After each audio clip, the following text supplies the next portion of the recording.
अनि इलेक्सन भयो, इलेक्सनबाट नयाँ सरकार आयो, आउन साथै सबै कुराहरू ठिकठाक हुन्छ त। गभर्मेन्टले त एक्जिक्युटिभ डिसिजन्सहरू गर्छ, त्यसबाट के सुधारहरू हुन्छ, डेफिनेटली हुन्छ।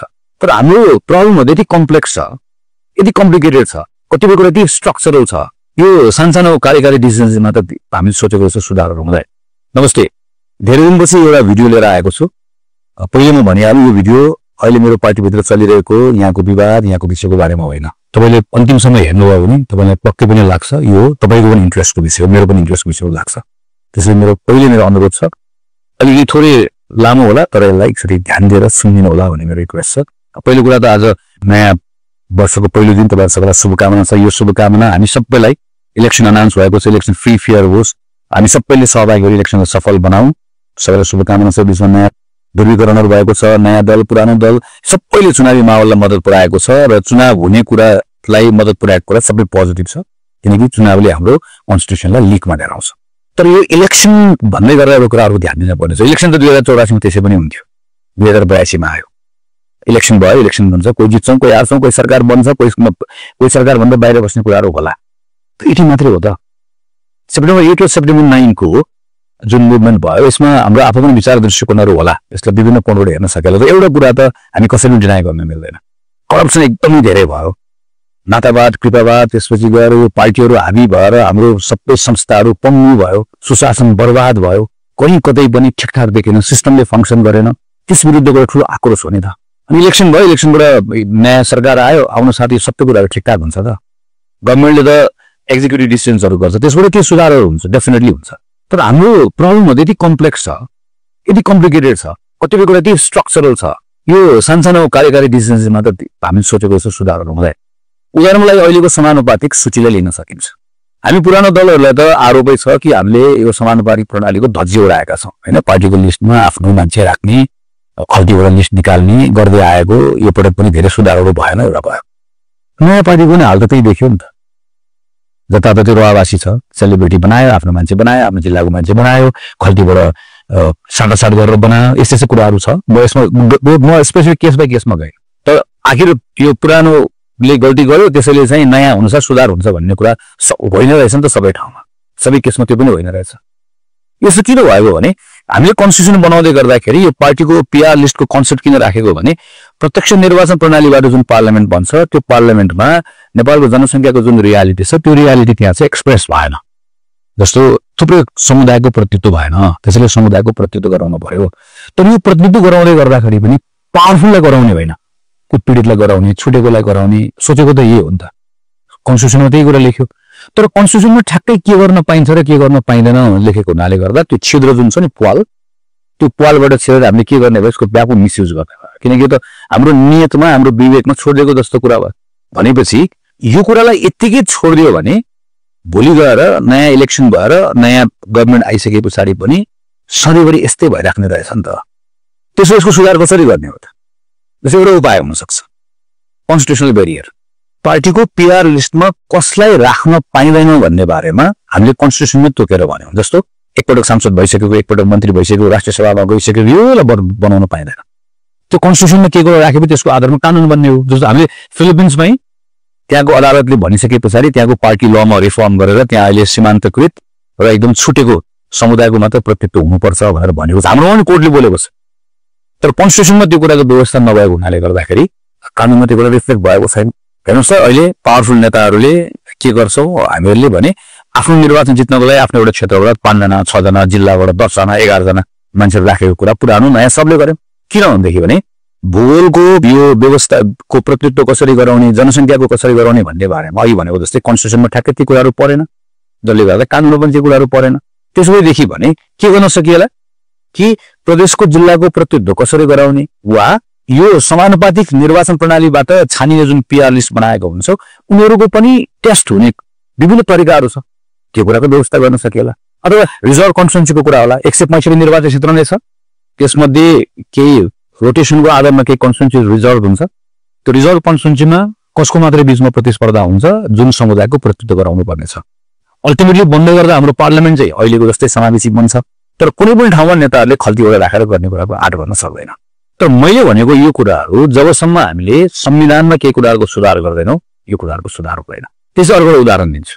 हाम्रो एकदम ठुलो हामीले चासोको विषय भने सुशासनको विषय सुशासनको सन्दर्भमा अनेकौं हाम्रा समस्याहरू छन् खास गरिकन सुशासन प्रवर्धन गर्ने जुन हाम्रो इन्स्टिट्युसन्सहरू छ त्यसले राम्रोसँग काम गर्न सकेन भन्ने छ जस्तो उदाहरण भनौँ न नेपालमा करप्सनलाई कन्ट्रोल गर्नको लागि भनेर बनेको के छ अख्तियार दुरुपयोग अनुसन्धान आयोग अम्बुड्सम्यान इन्भेस्टिगेटिभ र प्रोसिक्युसनको तीनटैको अधिकार एउटै संस्थालाई त्यो पनि संवैधानिक निकायलाई भयो बिरलै मात्र हुन्छ जस्तो कन्स्टिट्युसनमा मैले थाहा पाएसम्म त साउथ एसियामा नेपाल मात्र देश हो जहाँ यति धेरै अधिकार भएको संस्था छ त्यसो भन्दा करप्सनको त एकदम नियन्त्रण भएको हुनुपर्ने ठुल्ठुलो काण्डहरू नभएको हुनुपर्ने काण्डहरू भयो भने पनि अख्तियार दुरुपयोग अनुसन्धान आयोग यस्तो पावरफुल संस्था छ त्यसले हेरिहाल्छ नागरिकले विश्वास भएको हुनुपर्ने तर किन हुँदैन किन प्रत्येक पटक आन्दोलन हुँदै गर्दा यही पटक सेप्टेम्बर 8-9 गर्नु सबभन्दा ठुलो विषय करप्सनको विषय किन भयो किन जसले पनि आएर भाषण गर्दाखेरि म आएपछि फाइल खोल्छु म यो काण्डहरू यो गर्छु त्यो गर्छु भनेर भन्नुपर्ने कुरा किन आउँछ जब फाइल खोल्नको लागि त हामीले सबभन्दा पावरफुल संस्थै बनाएर राखेका छौँ किन हुन्छ भने यसको नियुक्ति गर्ने कसले गर्छ हाम्रो संविधान र संवैधानिक परिषदको व्यवस्था छ संवैधानिक परिषदमा को हुन्छ प्राइम मिनिस्टर हुन्छ चिफ जस्टिस हुन्छ विपक्षी दलको नेता हुन्छ सभामुख हुन्छ राष्ट्रिय सभाको अध्यक्ष हुन्छ उपसभामुख हुन्छ यो हामीले संविधान बनाउने बेलामा किन बनाएको भने यो गभर्नमेन्टमा बस्ने मान्छेको मात्र दादागिरी नहोस् गभर्नमेन्टमा बस्ने मान्छेले अख्तियारको दुरुपयोग गर्छ उहीमाथि छानबिन गर्नुपर्ने भएकोले एक बेला बनाउनु दियो भने उसले आफ्नो मान्छे बनाउँछ भनेर राखेको तर व्यवहारमा के हो जो मान्छे बसेको मान्छेको बिचमा भागवण्डा भयो हुँदा न्यायालयको बिचबाट भागवण्डा हुन थाल्यो अब भोलि के हुन्छ ल यही अख्तियार दुरुपयोग अनुसन्धान आयोगको एउटा एक्जाम्पल लिएर हेरौँ नेक्स्ट इयर यो वर्ष चुनाव अर्को वर्ष अख्तियार दुरुपयोग अनुसन्धान आयोग सबै पदहरू खाली हुन्छ त्यो खाली पछि नियुक्ति हुन्छ अनि नियुक्ति हुँदै गर्दा संवैधानिक परिषद यही हो तरिका यही हो नयाँ भए पनि पुरानो भए पनि फेरि के भन्दा फेरि भागवण्डा हुन्छ अनि भागवण्डा गर्दै गर्दा कस्तो मान्छे ल्याइन्छ जो मान्छेले अरू कसैले अख्तियार दुरुपयोग गर्यो भने चाहिँ छानबिन गर्छ तर जसले नियुक्त गरेको त्यसपछि छानबिन गर्दैन यो चाहिँ पहिले ग्यारेन्टी गरेर त्यो मान्छेले ल्याएको हुन्छ त्यसपछि के गर्ने होला त कि त हामीले संवैधानिक परिषदको बनोट फेर्नुपर्ने होला के भने संवैधानिक परिषदले अख्तियारको नियुक्ति गर्ने तरिका फेर्नुपर्ने होला वा अख्तियार एक्जाम्पल भनेको अख्तियार भनेको यस्तो खालको संवैधानिक निकाय जस्तो साउथ अफ्रिकामा गर्छ पहिले रोस्टर बनाएर नाम सार्वजनिक गरेर पब्लिक हियरिङ गराएर त्यसपछि गएर कसलाई बनाउन मिल्ने कसलाई बनाउन नमिल्ने भनेर भन्दै गर्दाखेरि त्यहाँ बसेको मान्छेले मात्र भागवण्डा गरेर गर्न नसक्ने अवस्थाहरू हुन्छ यस्तो अरू पनि थुप्रै विषयहरू छ जस्तो हामी कहिलेकाहीँ के भन्छौँ भने राजनीतिक दलभित्र एउटै नेता लगातार सभापति भएको भए अध्यक्ष भएको भए भनेर भन्छौँ संसारको बिरलै मात्र कन्स्टिट्युसनमा पार्टीहरूको बारेमा लेखिएको हुन्छ नेपालको पनि पार्टीहरूको बारेमा लेखिएको छ अधिवेशन चाहिँ 5 वर्षभित्र हुनुपर्छ भनेर लेखेको छ तर एउटा व्यक्ति 2 पटक भन्दा बढी चाहिँ सभापति अध्यक्ष हुन पाउँदैन भनेर लेखेको छैन त्यति नलेखेको छ त्यो पदबाट छिरेर पार्टीले आफ्नो विधान चेन्ज गरेको गर्ने भयो इलेक्सन सम्बन्धी कानुनमा पनि यस्ता धेरै थुप्रै कुराहरू छन् यो सबै कुराहरू इलेक्सन बन्यो इलेक्सनबाट एउटा कुनै नयाँ सरकार आयो वा कोही व्यक्ति प्रधानमन्त्री भयो यसले हल हुने होइन यसले ठुलो डिमान्ड ठुलो रिफर्मको डिमान्ड गर्छ किनकि विषयहरू नै कम्प्लेक्स छ नि यो एकदम कम्प्लिकेटेड छ नि जस्तो संविधान संशोधन गर्नु पर्यो भने भोलि लोअर हाउस प्रतिनिधि सभा छ त्यहाँको संख्याले मात्र पुग्छ राष्ट्रिय सभा चाहिएन कतिपय कुरा संहितासँग रिलेटेड भएको विषयहरूको बारेमा गर्नको लागि प्रदेश सभाको सँगसँगै ल्याउनु परेन लोकल गभर्मेन्टहरू छ यो सबैको बिचमा एउटा समझदारी कायम गर्नु परेन त्यसैले अहिले हामी खालि चुनाव भनेर भन्यो अनि यो जित्ने यो हार्ने यो प्रधानमन्त्री बन्ने यो नबन्ने भनेर मात्र भन्यो भने चुनाव हुन्छ नयाँ पार्लिमेन्ट आउँछ अनि गभर्मेन्ट हुन्छ त्यसपछि हाम्रो एक्सपेक्टेसन्सहरू टन्न हुन्छ अनि अलि पछाडि के भन्ने अवस्था आउँछ भने अहिले जसरी सुशीला कार्कीजीको नेतृत्वमा सरकार हुँदै गर्दाखेरि हामीले कतिपय रिफर्मको कुराहरू गर्दाखेरि इन्टेन्सन हुँदै गर्दाखेरि पनि संविधानले दिँदैन कानुनले दिँदैन भनेर भनेको जस्तै भोलि पनि त्यस्तै खालको स्थितिहरू आउँछ त्यसपछि के गर्ने हो त मैले खालि यो गन्थन गर्न मात्रै कुरा गरेको होइन उपाय छ तरिका छ यो जेएनयू मुभमेन्ट पछाडि मैले व्यक्तिगत रूपमा भेटेको 1-to-1 सँग भेटेको जेएनयू मुभमेन्टमा काम गरेको साथीहरूसँग यो कुरा राखेको छु त्यस समय अगाडि प्रधानमन्त्रीले बोलाउनु भएको सर्वदलीय बैठक जहाँ यो मुभमेन्टको युवा साथीहरू हुनुहुन्थ्यो उहाँहरू भएको बैठक पनि राखेको छु नयाँ पार्टीको साथीहरूसँग राखेको छु पुरानो पार्टीको साथीहरूसँग राखेको छु